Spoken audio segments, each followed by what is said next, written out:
Hey mga kabakyard, magandang araw sa inyo.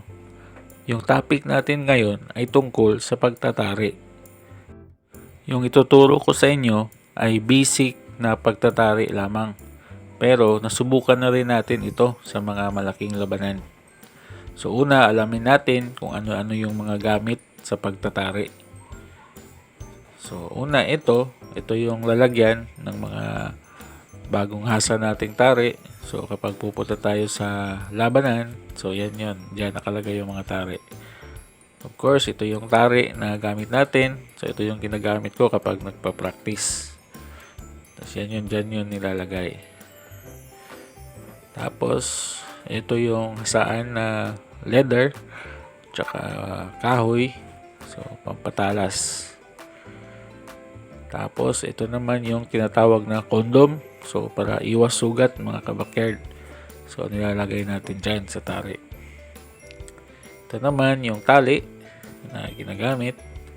So siguraduhin lang natin na enough yung haba sa paraan ng ating pagtatali doon sa ating pagtatari. Tapos ito naman yung paunan. So marami itong sizes depende sa laki ng paa ng manok. So malalaman din natin yan. Ito naman yung sapin. So ito yung leather boots na nilalagay natin sa tahid. Yan, marami ding klase. Then ito naman yung pagkit. So kapag hindi na masyado dumikit yung sapin tsaka yung tali, so lagyan natin ng ganyan. Tapos ito yung bayna. So yan yung nilalagay pagkatapos magtari. And yan, bayna ulit. Then sa huli, yung electrical tape. So siguraduhin nyo lang na madikit. So mga kabakyard, ito yung gamitin natin na paa ng manok sa practice. Medyo luma na pero pwede pa rin. So una mga kabakyard, kunin natin yung sapin. So sa aktual na labanan, siguraduhin natin na sanay tayo sa sapin na ginagamit natin. So huwag tayong gumamit ng bago kapag lumalaban kasi baka manibago tayo sa pagkabit. So importante, sanay tayo. So yan, lagay natin dyan yung unang ikot. So tatlo sa taas ng tahid. So huwag nyo masyadong lapit sa tahid para hindi tamaan. So tatlong ikot sa taas. Ayan, ganyan lang mga kabakyard. Huwag nyo masyadong higpitan para hindi mamilay yung manok.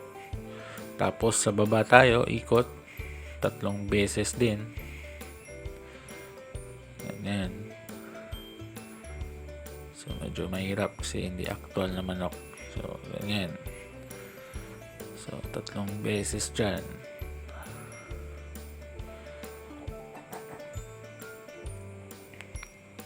Pagkatapos nito mga kabakyard, lagay natin yung leather boots. So, ilutin mo lang para dumikit yung sapin. Yan, ganyan. Para yung hangin lumabas. So, tuloy natin mga kabakyard.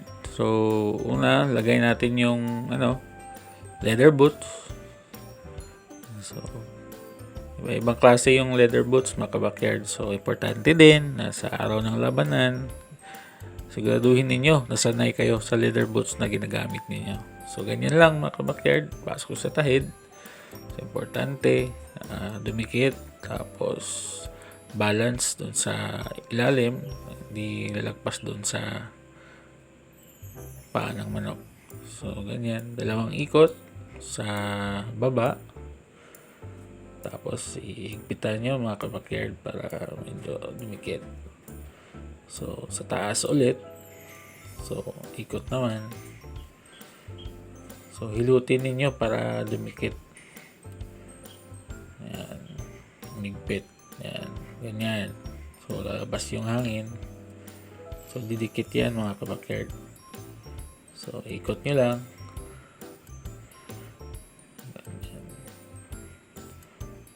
So kung magtanong kayo kung ilang ikot sa taas or ilang ikot sa baba, siguraduhin nyo lang na pantay. So magpantay yan dyan.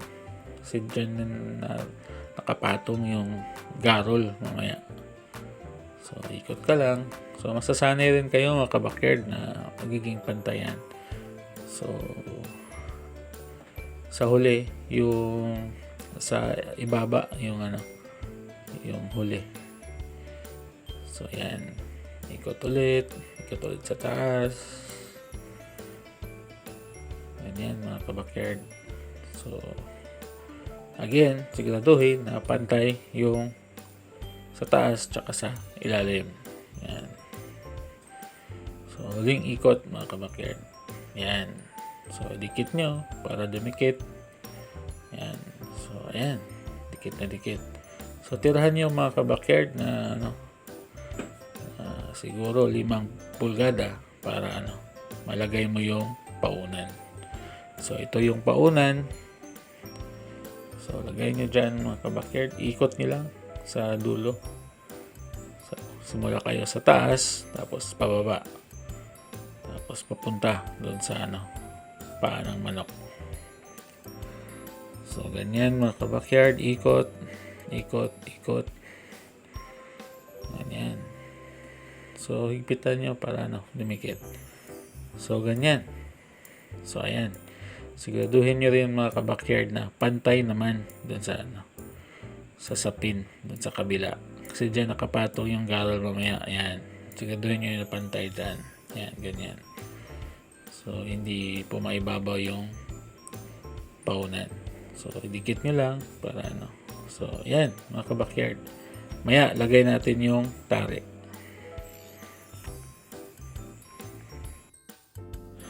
So mga kabakyard, tuloy natin. So una, yung tali. So siguraduhin rin natin na sanay tayo sa tali na ginagamit natin. Yan. Alam natin kung gaano kahaba na sapat lamang doon sa style ng ating pagtatali. So ayan mga kabakyard. So ilagay natin sa tali. So paano maglagay? So pisahan nyo dito na part. Yan. Kanan. Ayan. So, lagay nyo dyan. Ayan, ganyan. So, ikot nyo lang mga kabakyard. Parang spiral. Para dumikit.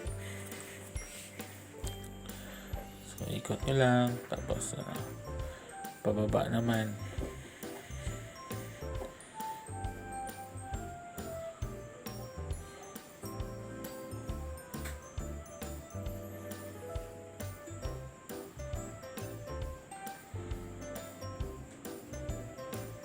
So, ganyan mga kabakyard.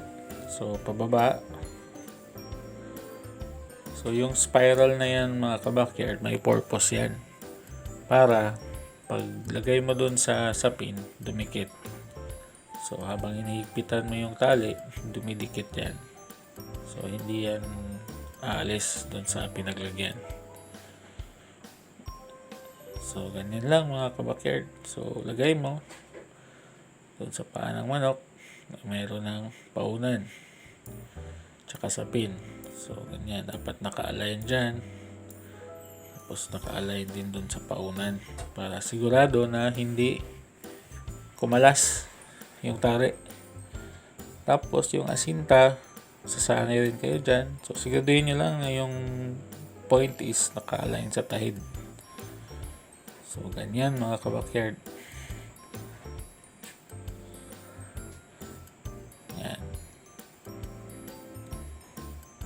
Pwede na. So maya tali natin yung saan natin itali. So tuloy natin mga kabakyard. So 10 ikot dun sa ilalim, then lagyan natin ng 5 ikot sa gitna sa ibabaw ng tahid. So 3, 4, 5. Yan. Then pagkatapos doon naman sa dulo, sa taas. So, 7 na ikot, 7 ikot. Ganyan. So, depende sa iyo, mga kabakyard. Pero sa akin, 7 yung nilalagay ko dyan. Yan. So, meron tayong 3 tali. Tapos, lock natin dun sa dulo ng garol. So, lock natin 2 beses. 1, 2. Yan, nakalock.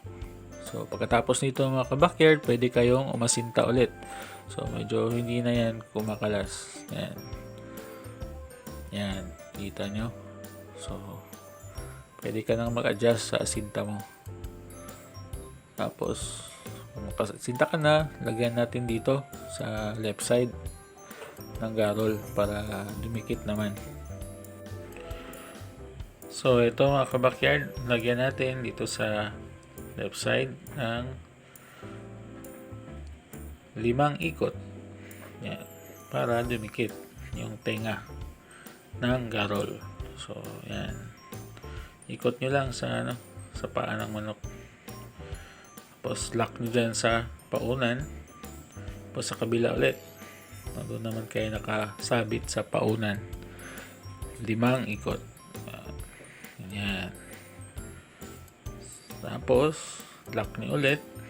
Lock nyo dyan sa paunan. So, kakapit na mga ka-backyard yung magkabilang dulo ng garol, ng tari. So, yan. Tapos, dito naman tayo sa gitna para dumikit yung unang tali natin. Yan. Yan. Tapos, yan. So, 5 beses ulit mga ka-backyard. Yan. Para dumikit yung mga tali. So, mas humigpit. So, hindi naluluwag. Yan. Pagkatapos nito, pwede kayong umasinta ulit, no? Bago mag-lock. So, yan. Nilalock natin dun sa tinga ng tari.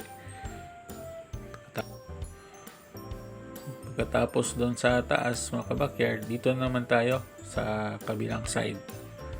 So, galing dyan, cross natin sa baba ng tahid. Ganyan. Tapos, ikot doon sa tari, sa baba. Ayan. Pasok mo, then ikot. Ikot. Tapos, punta sa taas. So, importante na sasagi mo yung garol para dumikit. Ikot sa likod, tapos lagay mo doon sa tenga. Lock. Ganyan. Tapos, sa kabilang side ulit. Diyan. So, ikot nyo lang mga ka-backyard. Ikot, tapos lock ulit doon sa kabilang dulo ng garol. So, lock. Then, repeat. So, 5 beses mga ka-backyard, pwede na. Ayan. Ayan. So, lock ulit dun sa garol. So, importante ito para dumikit yung magkabilang side. Tsaka pantay yung dikit. Ayan.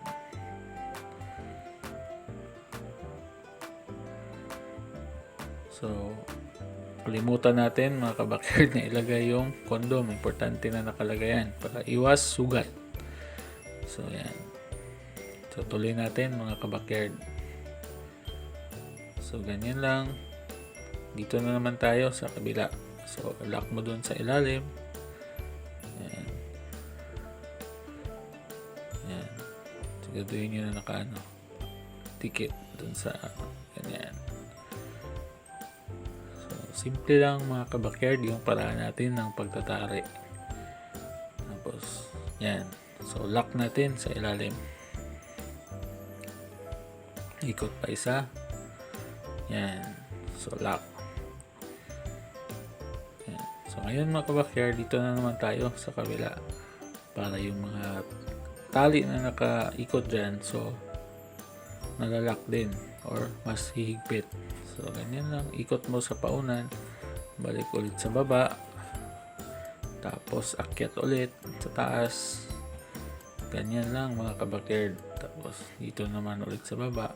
So, 5 beses. So, tuloy natin mga ka-backyard. So, yung kanina. So, ganyan lang. ikot sa ilalim, tapos lagay mo doon sa likod na naman tayo. Yan, sa likod para kumapit yung mga tali sa likod ng paunan. So lagay natin doon sa likod, papunta sa harap. Yan.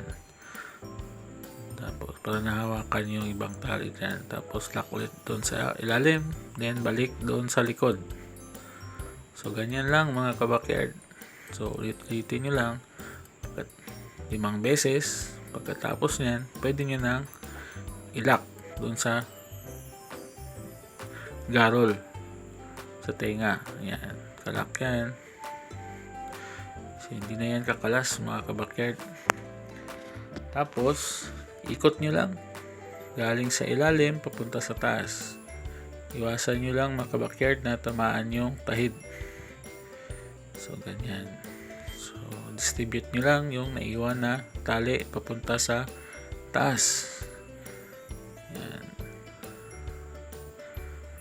Tapos lock nyo dyan mga kabakyard sa tenga ulit. Yan. Yan.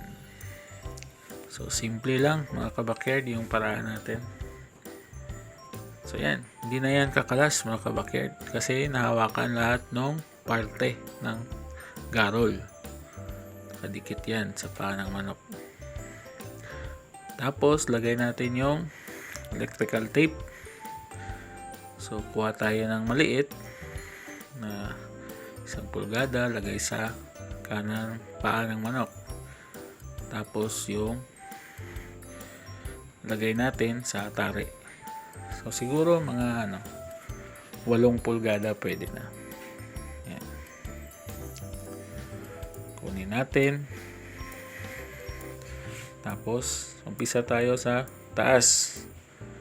Lagay nyo dyan. Tapos ikot.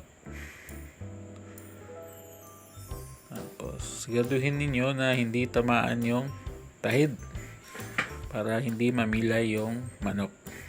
So yan, iwasan nyo lang yung tahid. So ganyan mga kabakyard, simple lang. Tapos sa baba ulit, punta sa taas. Yan. Huwag nyo masyadong higpitan para hindi mamilay. Tama lang. Dumikit. Yan.